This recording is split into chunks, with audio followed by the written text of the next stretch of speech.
people of Gaza, saying, Samson has come here.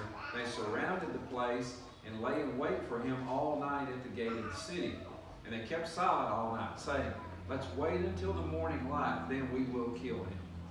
Now Samson lay asleep until midnight, and at midnight he got up and took hold of the doors of the city gate and the two doorposts and pulled them up along with the bars. Then he put them on his shoulders and carried them up to the top of the mountain, which is opposite Hebron. Just as all of Samson's problems in the second section that we saw last week came from going to Timnah and seeing a Philistine woman, here his problems come about because he's going to Gaza and he saw a prostitute there. And when he goes to Gaza, he goes in deep into Philistine territory. Here's a map, and if you look on the left side over there by the Mediterranean Sea at the bottom, that's Gaza. And that's the southern part of Philistine territory. And there's a major road that would go, it's like a highway. It'd be like Highway 65. It'd be just a major road. People coming up from Egypt would go along that road, even in the time of Samson. And so it's a well-traveled road, but notice Israelite territory is to the right there, so he doesn't just go just a little bit into Philistine territory. He travels all the way through it when he goes to Gaza. The name Gaza means strong. That's, I don't know whether we should make much of that, but it would be a well-fortified city, and I'm sure the gates and the walls would be strong. Somebody said that if there were post office, in the post office you see wanted posters. Somebody said they had post offices then that Samson's picture would be up in the Philistine post offices. And yet, he doesn't seem to care. He travels all the way through Philistine territory to go, and it says he saw a prostitute and he purchased her services. Earlier we've seen he saw a woman in Timnah and he wants her for a wife, and he tells her parents, go get her for a wife. So, but he had to go through the weddings, the feast, and all that stuff didn't go well, because that's when he, proposed the riddle, and they got Samson's wife to tell that riddle, and it just didn't go well. But notice there's no more lengthy processes of going through a wedding or anything like that. No long-term commitments. He went into the city, and word spreads that Samson is there with that prostitute. And so they set watch, and they're going to kill Samson. And they assumed he's going to spend the whole night there. But he did the unexpected. Maybe he knew they were up to something. Maybe he knew they would do this. So he got up at midnight, and the gates would be locked, and he removed the gates by pulling up the whole post and putting them on his shoulders, and he carried the gates. So you look at on the left there, the far left of the map, you have Gaza, and if you go just all the way over to the right, following that red line, you have Hebron, or Hebron. That's probably how far he carried those city gates on his shoulders. Now, it's about 40 miles or so. Now, some say that, and it's going up a hill, like 2,000 feet ascent. Some say it's less than that, and it was in the area of Hebron. He didn't go that far, but regardless, that's a long ways to go, and why would he even go there anyway? I don't know. Hebron is in the area of Judah, as you see there, and Judah, the men of Judah, leaders of Judah, were the ones that turned Samson over to the Philistines. Maybe he's making a statement there, like, look, they tried to take me here are the gates of the city. So I don't have a problem that he would carry the gates from Gaza all the way over to Hebron, 40-something, 50 miles or so. Now, there's a moral deterioration in Samson, as if he hadn't done bad enough things up to this point. He wanted to marry a Philistine wife, and the parents said, can't you find an Israelite wife? You don't need to be marrying a Philistine wife. But tried to go through with that. Now he doesn't even want to go through a marriage process. He's just going to a prostitute. He's lowered his standards for female companionship. And when Samson sees a woman he's attracted to, he just, all of a sudden, I'm going to pursue that. Notice there's no mention here of a battle. There's no mention of any casualties of the Philistines. The Philistines were not reduced in number by what happened here in Gaza. And yet the angel told Samson's mother he will begin to deliver Israel from the Philistines. What did this accomplish? He gets up, takes the gates, carries them way off over there. No Philistine was hurt. What it does is it humiliates the Philistines. And that's going to be, they're going to try to pay him back for that. There's also no mention of the Spirit of the Lord coming upon him here.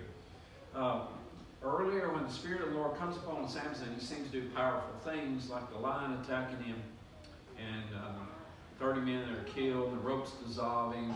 But there are also times when the Spirit of the Lord is not mentioned, like when he burns the fields with 300 foxes, and he kills more Philistines. So it might be that the Spirit of the Lord initially just came upon him and it left him, but then the Spirit comes upon him and stays upon him. It's difficult to see Samson. If Samson's going to be this big, or this, example of faith, it's difficult to see him here as going to a prostitute and then just, takes up the gates of the city, carries that off. God gave him this power, and we'll talk about that in just a second. But the problem is Samson's arrogance, Samson's pride, Samson's presumption that God will always deliver him is going to be what causes his downfall. So it seems like here he thinks, okay, well, no problem. They're here. They've surrounded the city. I'll just get out. And he just rips the gates up and carries them 40 miles off. God always delivers me. God will deliver me now. He always delivers me.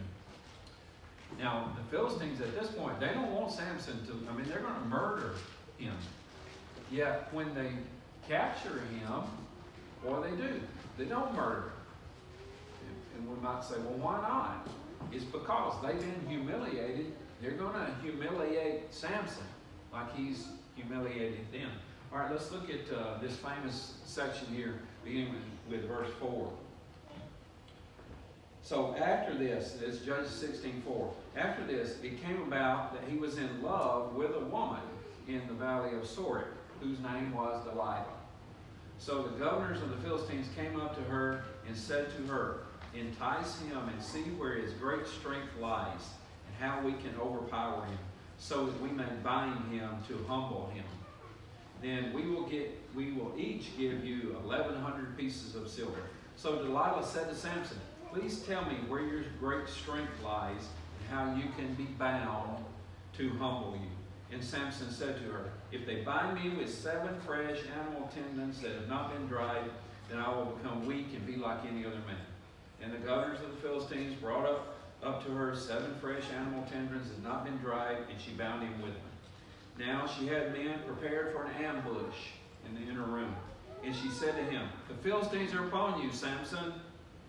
But he tore the tendons to pieces just like a thread of flax is torn apart when it comes too close to the fire. So his strength was not discovered. Then Delilah said to Samson, behold, you've toyed with me and told me lies. Now please tell me how you may be bound. Then he said to her, if they bind me tightly with new ropes which have not been used, then I will become weak and be like any other man. So Delilah took new ropes, bound him with them, and said to him, the Philistines are upon you, Samson. For the men in the ambush were waiting in the inner room, but he tore the ropes from his arms like thread. Then Delilah said to Samson, up to now you've toyed with me and told me lies. Tell me how you may be bound.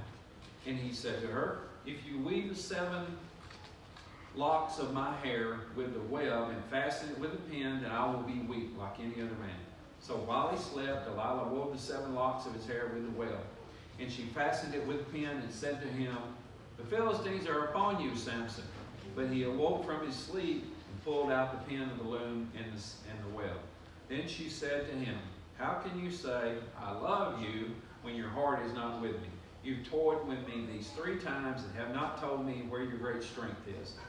And it came about when she pressed him daily with her words and urged him that his soul was annoyed to death. So he told her that was in his heart, and said to her, a razor has never come on my head, for I have been a Nazarite to God from my mother's womb. If I am shaved, then my strength will leave me, and I will become weak and be like any other man. When Delilah saw that he had told her all that was in his heart, she sent word and called the governors of the Philistines, saying, come up once more, for he has told me all that is in his heart. Then the governors of the Philistines came up to her and brought up the money in their hands. And she made him sleep on her knees and called for a man and had him shave off the 7 locks of his head. Then she began to humble him, and his strength left him. She said, the Philistines are upon you, Samson. And he awoke from his sleep and said, I will go out as other times and shake myself free. But he did not know that the Lord had departed from him. Then the Philistines seized him and gouged out his eyes, and they brought him down to Gaza and restrained him with bronze chains, and he became a grinder in the prison. However, the hair of his head began to grow again after it was shaved off. So Samson escaped Gaza. Now, what's interesting, once he's captured, he's going to be carried back to Gaza, and he's going to be put in prison. And we're told in the text here, for the first time in the entire Samson account, are we told that he falls in love.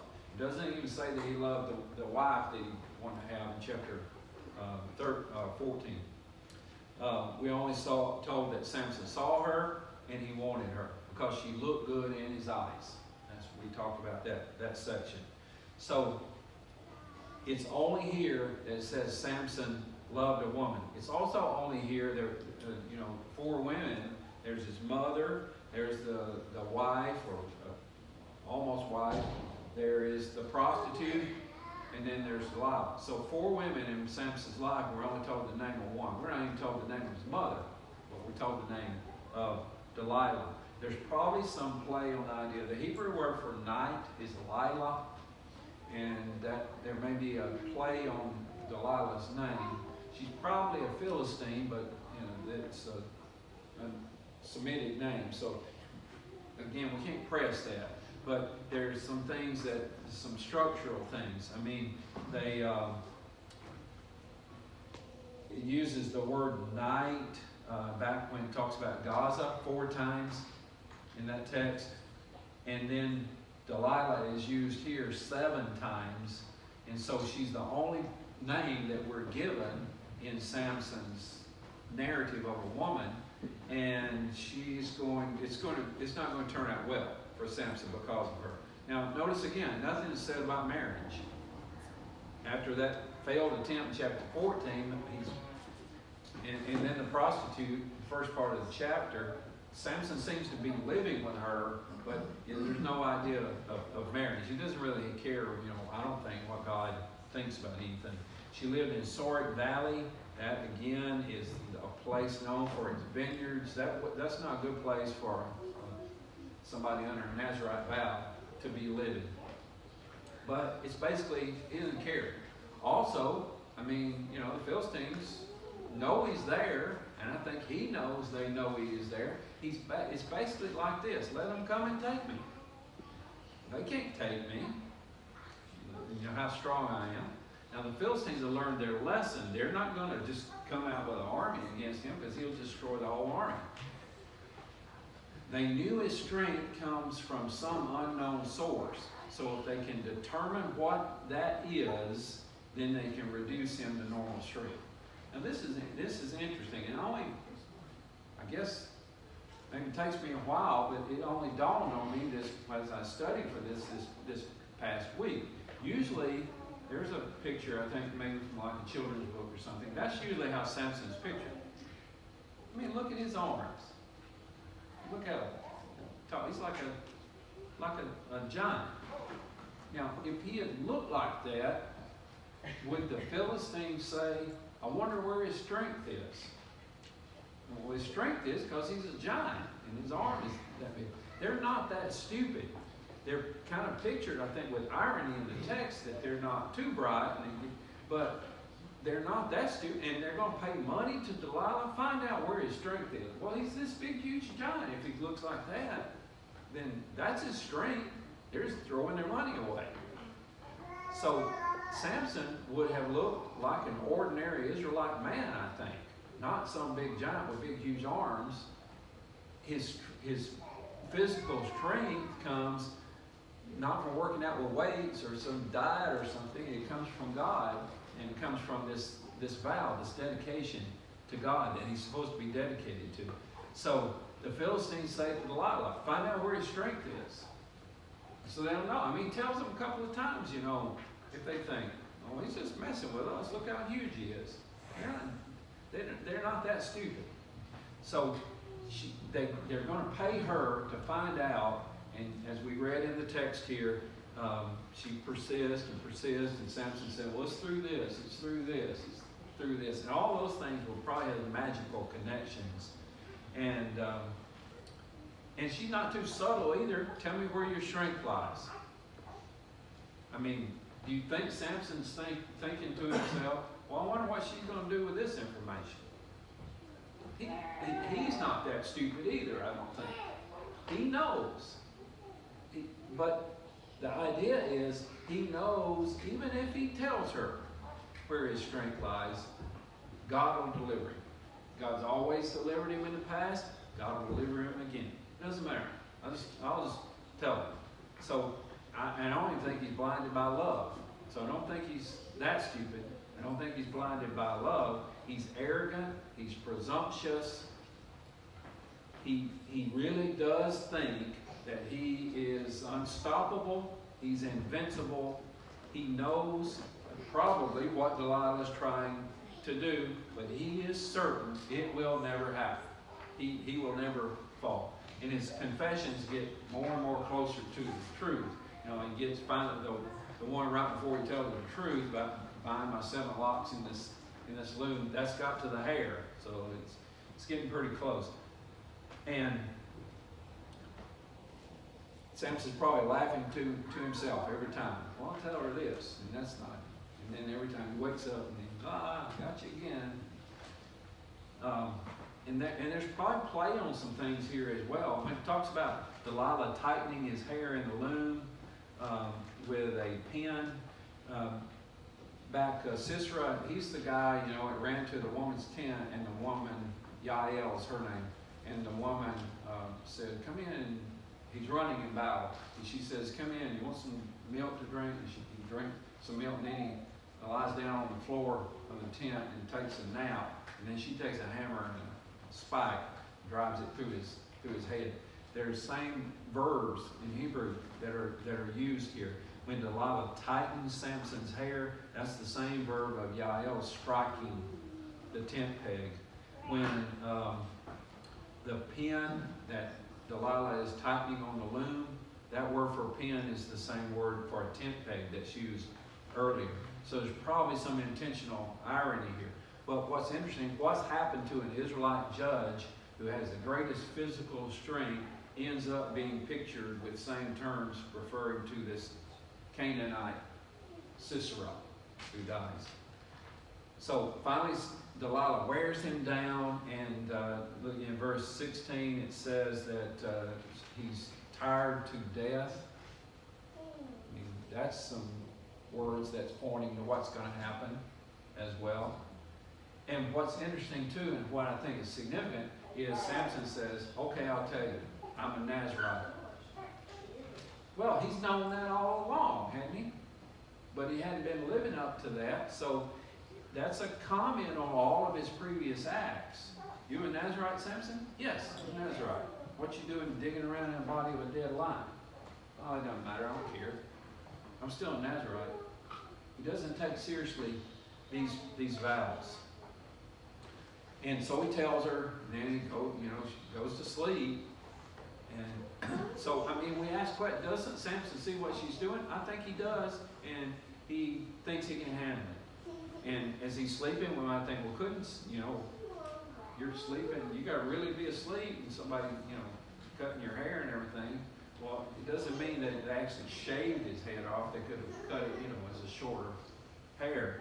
But the sad reality is, she said, the Philistines upon you, and Samson jumps up and he doesn't realize that God has left him, that the Lord has left him. All along he's laughing. I'll tell her this. Philistines upon you, he jumps up.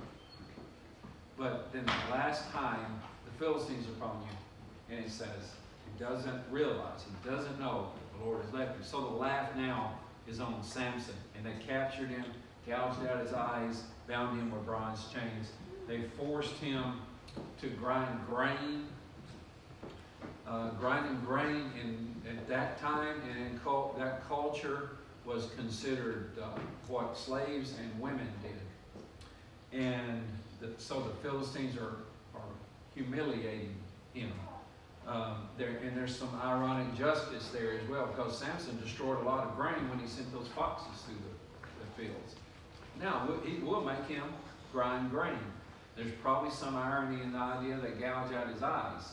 Because you remember, he tells the parents, I want this woman because she looks right in my eyes. Well, his eyes got him into a lot of trouble. And so they gouge out his eyes. It would be hard work for what he is doing. He wouldn't probably be alone in this prison doing all of that. Kneeling down, having to grind the grain with these stones.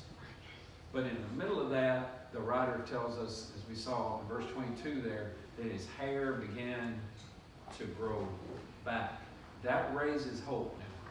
But what's going to happen now? His hair is growing back. Why didn't the Philistines notice that his hair is growing back? Why didn't they, your job is make sure his hair doesn't grow back.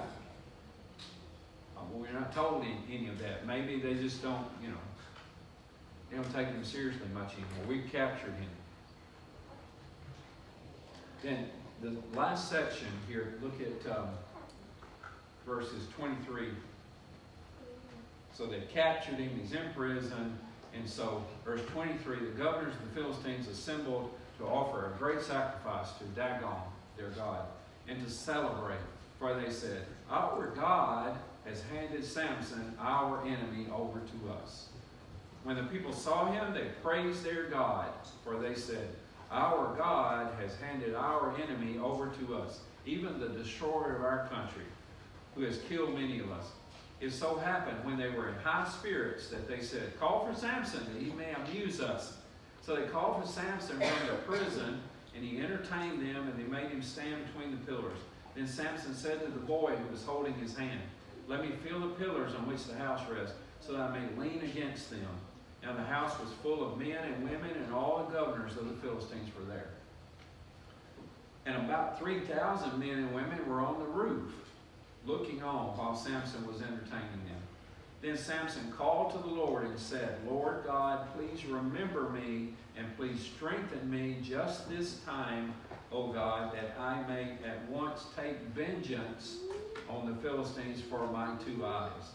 Then Samson grasped the 2 middle pillars on which the house rested, braced himself against them, the one with his right hand, the other with his left. And Samson said, let me die with the Philistines. And he pushed outwards powerfully, so that the house fell on the governors and all the people who were in it. And the dead whom he killed at his death were more than those whom he killed during his lifetime. Then his brothers and all his father's household came up and took him, and brought him and buried him between Zorah and Eshtaol, in the tomb of his father Manoah. So he had judged Israel for 20 years. So they want to celebrate because their God, the Philistine God, Dagon, is more powerful than Samson's God. He's the one true God. But look, we have Samson. We have him in prison. And we want to humiliate him. That's the whole point. Earlier they're going to kill him, but for all the things he's done to them, they're going to humiliate him, shame him. It's interesting, isn't it, that Samson doesn't care too much for God throughout his life because he doesn't want to give God credit. He doesn't want to live according to what God says. But the Philistines are giving credit to their God. And so they're saying, our God's greater than the God of Israel, the one true God. Dagon, their God, is it's a Hebrew term, but the Philistines had taken him. It's probably a grain god. He's the one who gives grain, and all of that has to do again when Samson burned all the grain. But look, we got Samson, and so we're giving praise to our God. He's taken up for himself. And it was a big celebration. Whether it's in Dagon's temple, I don't know. It's some big place. It'd be the largest building in Gaza. I mean, 3,000 people on top of the roof as they're looking on. And with that many people on top of the roof, what will happen if the main pillars of the building collapse? So they're giving praise to Dagon. They're all assembled there. There's obviously drinking, liquor involved in all of that. And they're drunk, and they say, bring in Samson to entertain us. And he's blind, remember? So he's standing there, so they can be throwing things at him, and yelling at him, and poking him with sticks. It's probably also a part of the shame would be they stripped his clothes off, or at least part of his clothes off, as he is there. So, yet, in spite of this, he has his eyes poked out, gouged out, but in spite of that, it seems that Samson sees more clearly now than he has in the past, because he prays to God. Verse 28, he calls to God, Sovereign Lord. And he prays that his strength would be renewed one last time to get revenge against the Philistines. Literally, it's let me revenge myself with one revenge on the Philistines for my two eyes.